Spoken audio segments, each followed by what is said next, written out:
Күллі қазақ даласында өлең жырдың жәрмеңкесін құрып, өзіне өшпестей мұра қалдырған сара сөздің дүлдүлі, сұлу әннің бұлбұлы Әсет Найманбайұлының туғанына биыл дәл 130 жыл толып отыр.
Асқар таулы, шалқар сулы, ен орманды жазық жайылған қазақ даласын әсем әнімен тербеткен Әсет жайлы аз жазылған жоқ. Және кімдер жазды десеңізші? Ұлтым дегенде ұйқысы қашқан, жұртым дегенде жүрегі мұздаған, жерім дегенде жер бауырлаған, халқым деп көкірегі қарс айырылған Қайран Мұхтар Әуезов. Қыл көпірдің үстінде жүріп хан кене Қобыландыны Абай жолын жазған әулие Мұхтар Әуезов. Әсеттің есімінде есебін тауып, өз шығармаларының ішіне алғашында елеусіздеу кіргізіп, кейін Әсетті Абай шәкірті деп ашық ерлікке басқанда Есіл Мұхаң еді. Бала күнінен Әсетті пір тұтқан қаламгер ақын Ілияс Жансүгіров 20 жылдардың өзінде-ақ Бұлбұлға, Тұңғыш тоғысу, әнші атты Әсетке арналған 3 өлеңін жариялайды. Тас түрмеде Ілиястан жауап алған жендеттердің бірі Әсет кімің еді демесіне кім кепіл?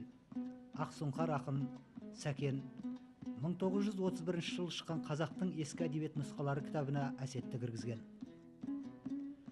Академик Ахмет Жұбанов Замана бұлбұлдары монографиясында Әсеттің музыкалық өнеріне талдау жасайды. Профессор Есмағамбет Смайылов Ақындар атты кітабында Әсетке айрықша орын берген. Сәбит Мұқанов Қытайға барған сапарынан жазылған Алыптың адымдары кітабында Әсеттің басына барып тәуіп еткенін, ақынның арыздасқан ұзақ өлеңін жазып алғанын сөз етеді. Сейділдә Ордалиев пен Балтабай Адамбаев 1967 жылы Әсет деген атпен ақынның тұңғыш жинағын шығарды. Бұдан 20 жыл өткен соң Бексұлтан Нұржекеев пен Болатжан Әбілқасымов Әсет мұрасын толықтырып, жеке кітап етіп бастырды. Міне, осылайша ертелі кеш негізделген Әсет намаға Сапарғали Бегалин, Мәлік Ғабдулин, Сәуірбек Бақбергенов, Бүркіт Ысқақов, Орынтай Орынбаев, Қайым Мұхамедханов, Мұхтар Мағауин, Рымғали Нұрғалиев, Қабдеш Жұмаділов, Мақсұтбек Майшекин, Дәлелхан Қалымов, Әбдікәрім Рахманов, Оразымбай Егеубаев, Оразақын Асқар, Оразбек Бекбосынов, Абылай Төгелбаев, Құрманбай Толыбаевтар тиісті үлес қосты. Алайда өрен жүйрік әнші ақынның арттағыға қалдырған ұшан теңіз асыл мұраларын жинап терушілер тілегі бұлармен де шектелмейді. Әсеттің шығармашылық тұлғасын бүгінгі күн биігінен айшықтап, бағалау жолында ізденіп жүрген үлкенді кішілі тағы бір қатар зерттеушілер тобымен сәтті сұхбаттарды осы хабар үстінде көріп ести аласыздар. Егер Әсет әнші болмай, егер композитор болмай, тек анау жыр дастандары қалса оның алдында, ақын ретінде де тарихта қалатын адам. Егер ол кісі басқа жыр дастандарын жазбай, айтысқа қатыспай, тек әнмен ғана қалса да тарихта қалатын адам. Демек, осындай 8 қырлы үлкен өнерпаз кісі болған, тағдыры ерекше ауыр, ерекше қызық адам басты айтатын нәрсе. Мына шығыс өңірінде Қазақстанның Семей, Шығыс Қазақстан, Талдықорған өңірі, одан ары мына біздің мына қазіргі Шыңжаң, Шығыс Түркістан деп жүрміз, со жақтағы қазақтарға үлкен әсер еткен адам. Әсеттің ән мектебін со жақта қалыптастырды Әсет. Ол жақтағы көп ақындар, әншілер өзін Әсетті ұстаз тұтты. Мысалы, Шыңжаңнан шыққан атақты Таңжарық ақын Абайдан кейінгі ұстазым Әсет пен Шәкәрім деп өзі айтып кеткен. Демек, ол жақтағы ықпалы әдебиет жөніндегі, поэзия жөніндегі, ән мектебін қалыптастыруда Әсеттің орнын ешкім баса алмайды. Ол өлшеусіз. Әсет дейсін әні санысам, Әсет дедім оу, келебені қолды отып, Әсетден сол себептен сағым. Dağsın dalını sözü candır, Ənim etkədə Batırmayı boyuna sar, Ay şeldedir sarılmasın neşar.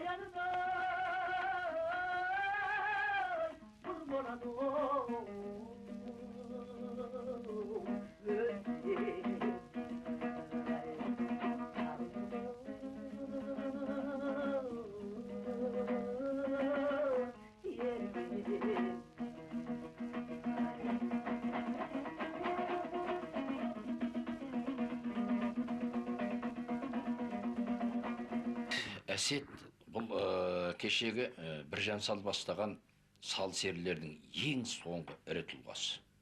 Олай дейтініміз? Әсеттен кейін сал серлік, салт, дәстүр, оның барлығы басқаша түрге, басқаша бір болмысқа еніп кетті.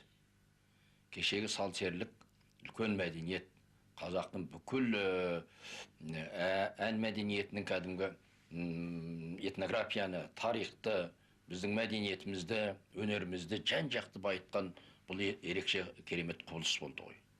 Бұл даладағы үлкен ән өнерінің үлкен бір консерваториясы болды. Ал енді осының ішінде мысалы сал серлерінің бүкіл атын атайықшы, мысалы Біржан Ақан сері, Үкілі Ыбырай, Жарылғапберлі, Жаяу Мұса, жаңағы Әсет, бұлай осылардың бәрін алып келгенде, бұлай әр қайсысы әр қырынан бір гауһардай жарқыраған бір кереметтер, осының барлығы бір ұлы Біржанның көмейіне сиіп кетеді. Бір ұлы Біржанның көмейіне шығады. Сөйтеді да түрленіп, әр қайсысы ерекше бір кәдімгі түр танытып, ерекше болмыс, ерекше бояу, ерекше мәнер, ерекше шалқу, ерекше шабытпен кетіп қалады. Ал енді Әсет осылардың ешқайсысына ұқсамайды. Әсет өзі бір көктен түсе қалғандай, бір керемет. Бұл өте әннің, шабыттың үлкен экстазын, үлкен апофеозы дейді ғой, үлкен патетикасын аспандатқан, әуелеттен шырқау шыңға шығарған адам үнінің қандай мүмкіндігі бар, адам үні қандай деңгейге жетеді, қандай өріске кетеді, қандай биікке кетеді, қалай тереңдейді, қалай кең жайылады. Міне осының барлығы өзі ылғи таулы жерде өмір сүрген, мына тау суындай Әсеттің несі, таудан құлаған өзеннің бұрмасы көп болады ғой. Иірімі де сондай ғажайып, тіл жетпейді, тылсым. Бұл бір ғажайып нәрсе.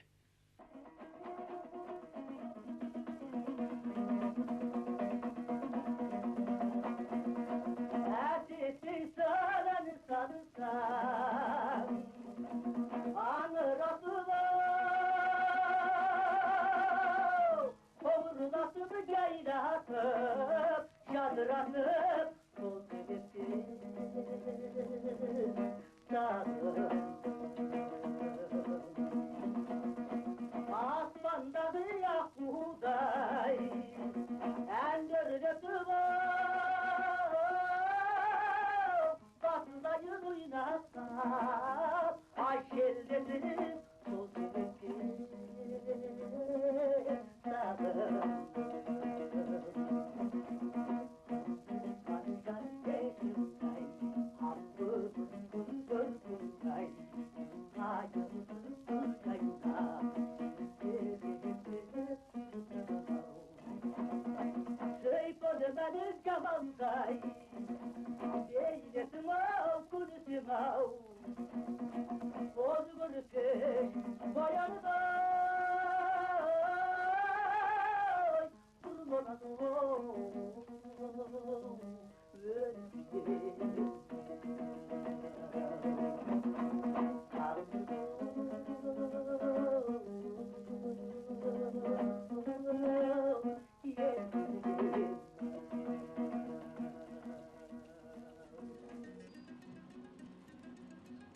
Арқаның әсемендерін Тарбағатайдың биігіне әсет көтеріп, Біржанның, Ақанның, Құлтуманың әндерін бүкіл еміл барлық бай жігіт еліне кеңінен таратушы да әсет болды.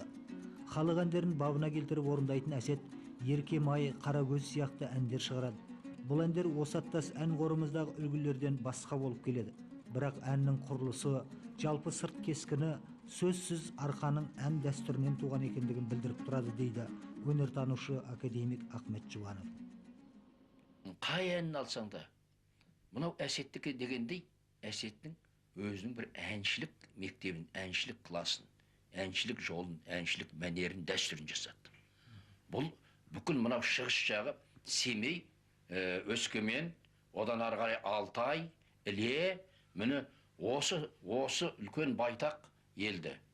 Тіпті ол мына Моңғолияда Баян-Өлгейді шарпиды. Міне осындай байтақ өңірде әсет жалғыз өзі бұлғақтады. Әсеттің бүкіл лебі, демі, әсеттің керемет әсері осы жердегі әншілерге барады. Ол енді бізге жеткен Дәнеш. Дәнештің сарқытын ішіп, Дәнештің домбырасын ұстап жүрген зарықлықтер. Әсет деген өзі тұңғиық адам, әлі бізге көп нәрсесі белгісіз. Белгілі деген Інжу Маржанның өзінің сөзі әлі күнге дейін табылмай жүрді.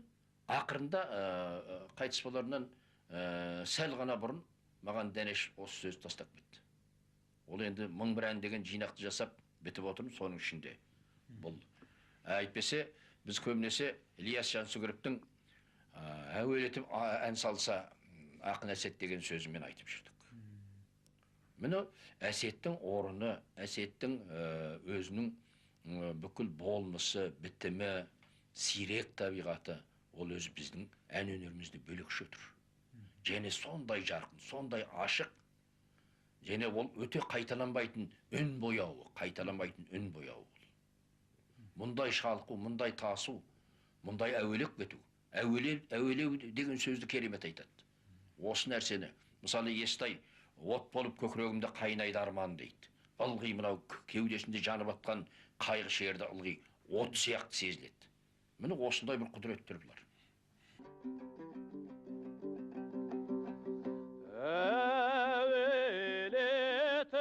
Әуелетімен садысау, әнші әсет ол, аққу менен аспандау, жер тілесет еркем сен ай сағындан.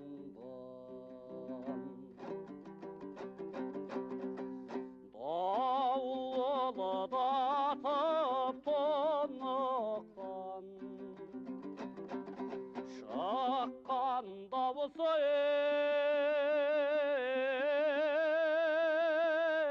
ей, жүрегінен күңіреніп желдей есет сағынбасау не шара.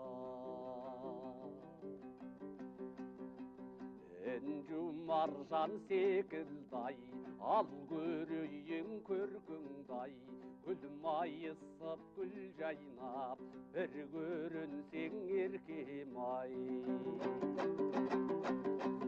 Кейпілі мәлігі жамалдай бейнетіңе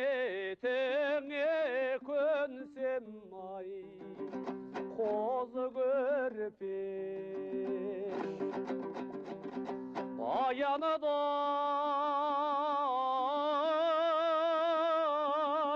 бір молады өлсем ай сағындырған еркем ай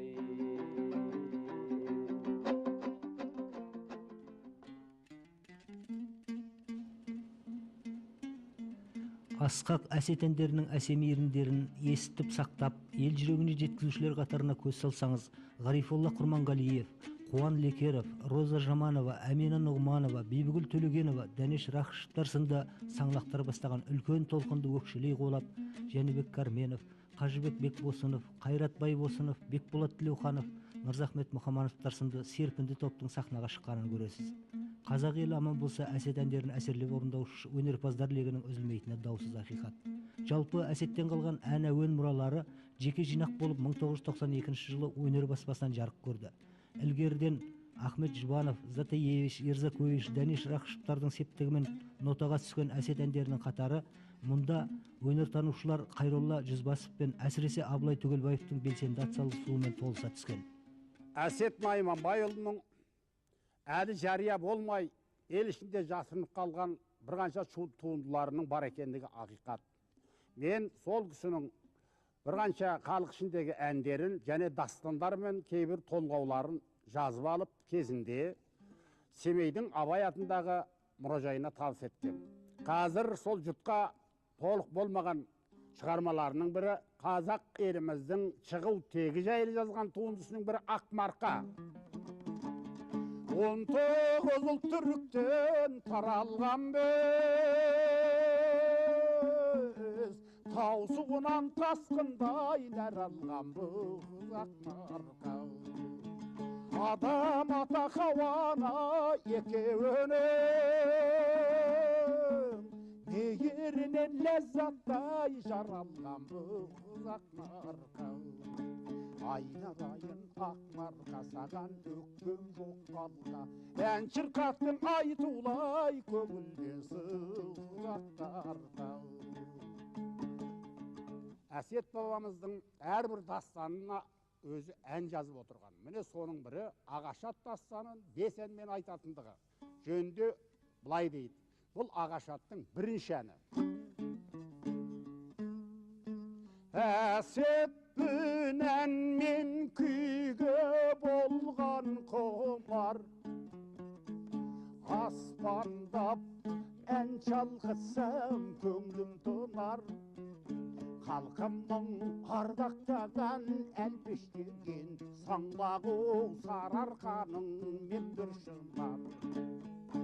Артымда әнім қалсын, жырым қалсын, өнерге үйір жандар құлақ салсын. Білетін сөз қадірін зерделілер, сусындап сұлу жұрдан мейлі қансын. Сөйлейін бір хикаятымда жұртым, көңілдің әңгім ашар қайғы бұлтым. Жазуға бұл қиссаны жана санап, келтірдім ашуына ойдың кілтін. Ертеде бір пайғамбар Қақ Сүлеймен, олдағы азап чеккен көп бүлейден. Дүнияға сарбасаңда келсе дағы, мәңгілік тұра алмастан кет бүлейден. Кеш батса жұлдыз шығып айтуады, сол кезде көңілімді ойтылмады. Қалайды таң сандырған Ағашатым, белгілі 5 әуенмен айтылады. Әркімнің тұрған кезде бастабағы. Әрбір халықтың аңыз әңгімелерін айтқанда арасында күй шертіліп отырады. Ал әрбір дастандар, Қыз жібек, Қобыланды сықылды дастандар әуенмен айтылады. Міне 62 қоңырдың бұтағы осылай болып жалғасады дейді. Әсет Найым Бабаев дүниеден көшер алдындағы өзінің соңғы әні деп айтылатын, ол әннің аты Алакөл. Мұны мен әкем Жұмақан және соның хатшысы 3 кісі болған. Екен кезінде хатшы әрі күтушісі Сыламжан болыстың тағайындауы бойынша Әсеттің 3 күтушісі 3 хатшысы болған. Оның аты Сатар, Әукен, Жұмақан. Міне солардың жазып алған жазбасынан мен Әсет шығармасының көбін солардан жазып алдым. Сондағы міне соңғы ән, яғни Алакөлім дейтін ән. Жұмақан жабырқамай жақын келші, бұл ажал ешкімге доу салмай келші. Сендермен қоштасуым осы болар, төрдегі аудан бұрамды алып келші. Жанымның ән туралы назын алғын, әуеннің ең нақышты сазып алғын.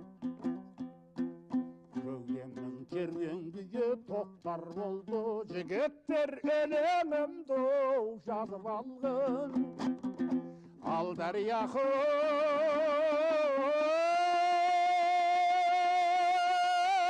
жолға қасықтай қайран тілім балғамал болай. Кеуде зор талаптаудай көңіл ұшқыр, инесі көкей көздің қандай шүкір, ауыз айтып жалқаулық кейін тартып, досқа күлкі дұшпанға етпе мысқыл.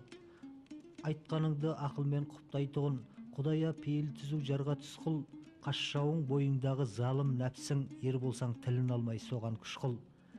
Деп келетін дүлдүл ақын Әсеттің дүние құпиясы, замана болмысы, адам пиғылы, жақсы мен жаманның ара жігі сияқты тұңғиық тақырыптарды тереңнен тартып, көркем желіге салған толғау, арнау, жыр шумақтары мен айтыс, сөз сайыстары, бір қанша қисса дастандары жоғарыда айтылған кітаптарына енгенін айттық.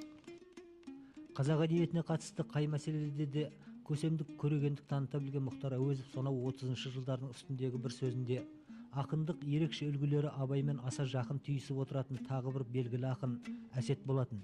Оның да Абай атын атап айтқан, өзіне соны үлгі етіп сөйлеген сөздері аз емес дейді. Ұлы Мұхаңның осы пайым парасатын ұстанған кейінгі зерттеушілер қатарында белгілі қаламгер Бексұлтан Нұржекеұлының еңбегі елеулі. Ақын ұрпақтарын іздеп тауып, асыл мұраларын ыждахатпен жинап теріп, жіктеп, 1988 жылы Әсет Найманбайұлы шығармаларының алғаш толық жинағын жазушы баспасынан жариялай отырып жазған алғы сөзінде ол Әуезов ойының оралымын аша түседі. Әсетті шын мәнінде Абайдың ең үлкен талантты шәкірттерінің бірі деп айтуға болады. Пушкинді аударған Абай екенін қазіргі әдебиетшілердің бәрі біледі. Ал енді Абайдан кейін Пушкинге жол тартқан адам біздің Әсет. Әсет оның Евгений Онегин поэмасын кейбір ғалымдар айтып жүргендей аударған емес. Бұл кісі соның сюжетін, уақиға желісін сақтай отырып, өзінше жырлаған адам. Қазақша жырлаған адам. Мысалы бізде шығыстың кітаби жырларын, мың бір түнді, дастан қып жазған ақындар жыраулар көп. Міне сол тұрғыдан Пушкинді де Әсет қазақша жырлаған. Және оның ішінде Евгений Онегиннің орнына Пушкиннің өзін кейіпкер қылып алуы бұл кісінің еркін осылай кеткендігін толықтай білсе керек. Осы тұрғыдан алғанда Абайдың мынау батыс мәдениеті мен орыс мәдениеті мен қазақ мәдениетін жалғаудағы үлкен көпір болды дегенге сол көпірдің бірі Әсет болғандығын көруге болады. Абай тәлімін алған ақындарды ауыз қылғанда қажырлы қайраткер қабырғалы ғалым Қайым Мұхамедханұлы еңбегін айналып өту мүмкін емес.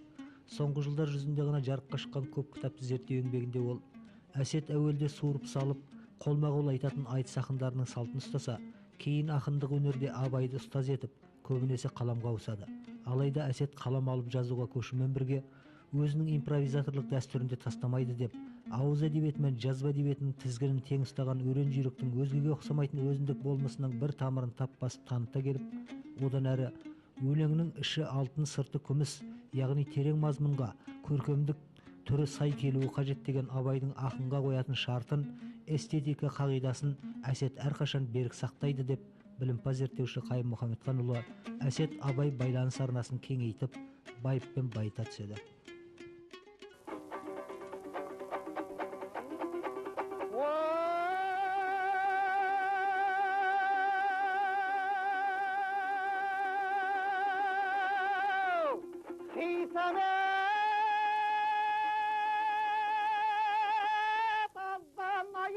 Қойған атым есін ап әкем жиі ойланатын даналық деген сөзі ол араптың өнерге болудан білемі содан жақын елеусіз елдің сөзі қалмасын деп әдейі қойды марнап әнінің атын әридай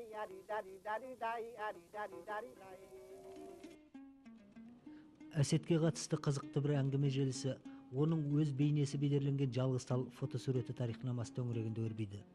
Кеңестік қызыл қырғынның құрбандығына ұшырап, ел алдындағы еңбектері тұрмақ есімдерінің өз ұмыт бола жаздаған Ахмет Міржақып сынды бір топ алаш арыстарының да асыл бейнелерін халқымен қоса қауыштырған 1918 жылы Мұхамеджан атты фотограф түсірген осы сурет дерегін естіп, ертеден соңына түсіп, жоғалтпай іздеп тауып, жұртымен жүздестірген ересен еңбегі үшін бүгінде белгілі этнограф, ұлт жанды зерттеуші ғалым Жағда Бабалық ағамызға әруақтарда, өскелең ұрпақтарда әрқашан риза болса керек. Мұхамеджан Юсуф дейтін адам бірінші рет Тарбағатайда фото ұстап, фотоны кәсіп еткен адам еді. Сол кісі архивінен маған тұңғыш рет көшікте түскен суретін көрсетті. Қай жылдар түсірілген екен? Бұл 1918 жылы түскен сурет. Бұл жерде негізінен кімдер барып тұр? Алаштың сол кездегі азамат. Ахмет Байтұрсын барып тұр. Содан кейін Мержақып Дұбылат барып тұр. Райымжан Марсеков деген адам барып тұр. Суреттің ішінде мынандай бір жақ оң қол тарафта барлығы суретке дайындалған, орындыққа отырғандары бар, түрегеп тұрғандары бар. Дастархан анандай жерде сәл оңашалау көрінеді. Кімнің Мұқаңның айтуы бойынша, суретші Мұхамеджанның айтуы бойынша, суретті мен тартқанда ана автоматты түрде тартылады екен солақта фотосы. Соған дайындап қойып, өзім жүгіріп барып, көптің жанынан барып суретке түстім. Өзі де тұр суреттің ішінде. Ал сол кезде Әсетті мына суретке түсетін жерге шақырмаған екен. Өзі айтты маған. Соны шақыра алмай қаппыз, сасқалақтап жүріп деді. Бірақ суретке түсіп жатқан уақытында Әсет былай бұрылып, малдасын құрып отыр екен. Сол малдасын құрған күйінше түсіп қапты. Шамал жекелеу отыр. Жеке дастарханның шетінде тұр. Аналар дастарханның сыртында тұр. Осы сурет табылғаннан кейін мен фотоға жеке алғызып, бұл 52-ші жыл еді. 57-ші жылы мен Қазақстанға қонаққа келдім. Сол уақытта мен мұны ала келдім. Ала келіп, Балқаш Бафинге бердім. Әсеттің бірінші суреті табылды, бір суреті. Ал енді ары қарай өздерің білесін деді. Мен енді ол уақытта суреттің бұл жаққа келуіне себепкер болып тұрмын. Өйткені ала келген себебім сол еді.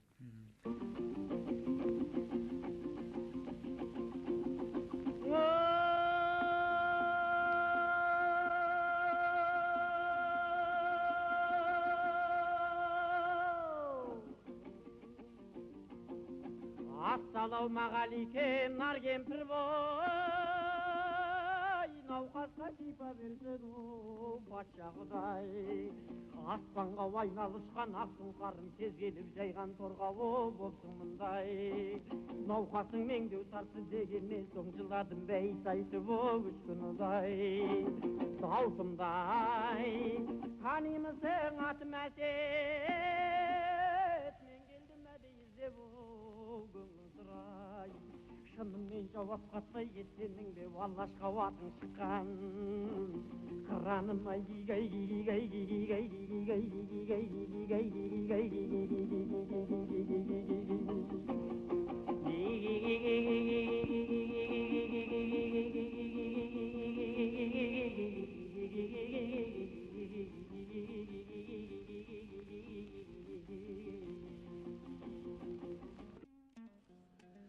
Мәселе халықтық хасы өнердің де кейінгіге өшпес өнер игілігін жасап қалдырған өнер иесінің де айнымас мұрагері, шын іздеуші жоқшысы халық. Қалың бұқара ішінен бұлқынып шыққан ізгі жаратылыс жандар. Жоғарыда біз есімдерін есімізге алған тау тұлғалы ғалымдардың әсеттану саласындағы еңбектерін елге жеткізіп, халықпен қоян қолтық араласа жүріп, өзі де әсет өмірінен деректер іздеп, қалың көпшілік ойына қозғау салып, тынбай тер төгіп жүрген осындай ел ішінен шыққан әж жүректі әсеттанушы ағаларымыздың бірі Аманжан Жақыпов. Ол көп жылдар бойы Мақаншыда мектеп мұғалімі, аудандық газет тілшісі болып еңбек ете жүріп, әнші ақынның ұрпақтары, белгісіз шығармалары, жарық көрген өлең жырларының текстологиясы мәселесі төңірегінде мерзімді басылымдарға қыруар материал жариялады. Әсеттің музей үйін ашып, 1992 жылы Семейдің аталмыш ауданында бүткіл ел болып атап өткен Әсеттің 125 жылдық торқалы тойына ұйытқы болды. Халқымыздың ұлы перзенттерін еске алатын жылдардың бір пайдасы солардың рухын жаңғыртып, еңбектерін елдің есіне салып, халықпен жақындастырып, ұрпаққа таныстырып, бір үлкен жұмыстар атқарылып қалады. Бұл бір жақсы жағы. Соңғы мұндай күндер өтіп өткеннен кейін тағы тиылып қалады, көпке дейін. Ол хақ. Бісміллә, бір ғазиздің мәселесі, хикая, рауя сөздің басы, зар татқан ғашықтарды қылсам баян төгілер әрбір жерден көздің жасы. Бұрынғы өтіп кеткен замандарда болыпты Бағдаттың патшасы. Күніне қайыр зекет мыңлап берер, әйтпесе бойға сіңбес ішкен асы дейді. Бұны о кезде олай патша, ондай қайырымды патша болуға тиісті емес. Совет үкіметінің ұғымында, оның идеологиясына кеңестік үкіметінің кезінде ондай патша болуға ол мыңдап қайыр зекет беретін, ондай жақсылық жасайтын. Міне осы нәрселерді осы сияқты жер келсе, олар өзгертіп бергенде тастап кетуге тиісті болған. Жаңа көрмейсіз бе, қандай көркем. Әгі бісмілләсіне тастап кетуге тиісті болған олар. Өйткені бісміллә деп бастауға болмайды деп. Міне осыған қарап отырып, Әсеттің жалпы шығармаларының текстологиясын, оның нақты әсеттік екендігін, осы тұста соны бір жақсылап отырып, бір мына ғылым академиясының ауыз әдебиеті бөлімі бар, қолжазба қоры бар, мына біз сияқты құлағы соған қанықтардың барында, соның көптеген мына алған нелер бар ғой, мына варианттар дейміз, түрлердің салыстырып отырып, осыдан бір нақты таза түрін жасау керек. Әсеттің өмірбаянында жалпы әсеттану саласында қазақ топырағында атқарылған істермен қатар әлі де бас ашылып, бір жүйеге түсірілмеген күмәнді деректер көпшілік. Соның ең бастысы Әсеттің туып өскен жері туралы қосыдай пікірдің әлі күнге қосақталып келе жатқандығы. Біреулер айтады, мынаны қазіргі жазылғанға қарасты Ақтоғай ауданында Қызыларай өңірінде туған дейді. Екінші біреулері мына біздің Семей облысының жерінде, оның ішінде Мұқаншы өңірінде, Бақты Көктұма өңірінде туған дейді. Сондай талас. Осының енді екеуінің де қисыны бар, бірақ бір нәрсеге тоқтау керек. Найманбайдың, мысалы әкесі, Әсеттің әкесі Найманбайдың Қызыларайда туған рас. Сол елдің адамы, ата жұрты. Әсет оны өмірі жасырған жоқ. Арғынның атым Әсет арындаған деп өзі бүкіл әлемге жар салып кетті. Енді Әсет мынау Еміл бойына, Бақтыға, Көктұмаға қарай келіп қалды, шекара бойына деген сөз шығады. Ол былай болған. Әсеттің әкесі Найманбай сол Қызыларайдан, сол Ақтоғайдан шығып, кәсіп іздеп Семейге барады. Семей үлкен қала, сауда орталығы, портты қала. Кәсіп іздеп бараттағы, ол кезде Семей менен Чәуешектің арасында керуен тартылып жатады. Ірі байлар бар. Атақты Ғабдылжаппаровтар, Ысқақ байлар, Шәнішев байлар. Сонысын Морозовтың, солар арқылы Морозовтың саудасы, анау капиталист көпестер, Чәуешекке жүріп жатқан кез. Солардың арбасын айдап, Чәуешекке барады. Біраз жүреттағы, жаңағы Бақты бойындағы ел, қалың бәйжігіт жерді жиналып отырған Найман ішінде, Қаракерей ішінде, сол бәйжігіттің ортасына барып, сол жерде біреудің қызын үйленеді. Демек, қайын жұрты. Сол жерде, сол бірте-бірте сол жерде тұрақтап, қайын жұртта қалып қояды. Жалпы ескі қазақ зерттеушілердің есімде болатын бір нәрсе, жалпы қазақ салтында бір үйдің жалғыз көшіп, бір семьяның екінші бір елге кетіп қалу өте сирек. Қашанда өз руының, өз ортасында, өзінің ата жұртында тұра береді. Өте бір жанынан кешкен, қауы басында қалған біреу болмаса, жалғыз көшу жоқ. Ал енді салт бар. Қайын жұртында жаңағы тіршілік қамымен тұрып қалатын адамдар ол болған. Ер жігіттің бір жұрты қайын жұрты дейді ғой. Сонымен Найманбай да жаңағы бақты төңірегіне тұрып қалады да, сол жерде әсет туады. Бақты Көктұмада о кезде үлкен мектеп болған, медресе болған, басында сол жерде оқиды, одан Семейдегі медреседе оқиды. Әсеттің білім алған орталары осы. Бұл бір. Демек, басын ашып анықтап айтып кететін нәрсе, Әсеттің әкесі Найманбайдың елі, жұрты, туған жері мына Ақтоғай, Жезқазған өңірі, ал Әсеттің өз кіндік қаны тамған жері? Кіндік қаны тамған, және сол өніп өскен, оқыған, өскен жері жаңағы Бақты, Көктұма. Ал енді ол жермен шектеліп қалмаған, Әсет деген ол бірде жаңағы шығысты, бірде батысты, бірде міне Жетісуды, Алматы. Өзінің өлеңдерінде бар ғой, бүкіл әлгі ертісір, есіл, іле өзендерім деп келетін, осының арасында өзінің еркін жайлап жүретінін айтып кетеді. Жалпы бүгінге дейін айтылмай келген шындық, Әсет Совет өкіметін қабылдамаған кісі, Қызылдарды. Оған айтқан өзінің өлеңдері бар. Мәселен, асуға шықпаған арба шықты, қоянды, қыранды, қанды балақ қарға жықты. Кешегі жымда жортқан жолбарыстар бұл күнде қоян көрсе жарға бұқты. Дейтін өлеңдері. Білімсіз өңкей надан жалаң аяқ, бүлдірді аура сиен аямаяқ дейтін жолдар.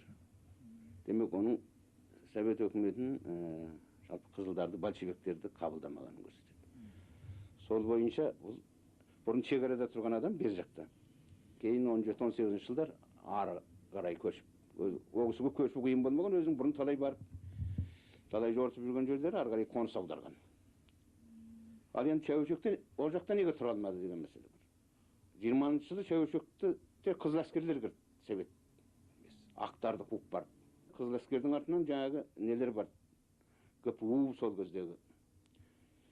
Сол кезде Совет өкіметіне қарсы сөз айтқан кісілерді, басқа кейбір шекарада қызыл әскерлермен атысып қалған кісілерді ұстап, қайтарып, әкетіп жатты.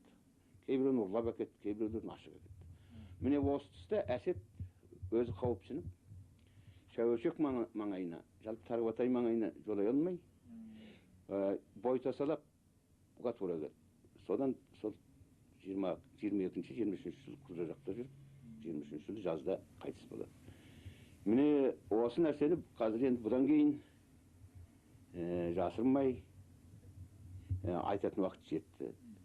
Жаңағы өлетінің себебі жаңағы осы ән салар алдында мүсәтір салады екен тамағына, сол мүсәтір деп жаңағы алмас қосып жіберген дейді, осы алмасты қалай танымай қалды.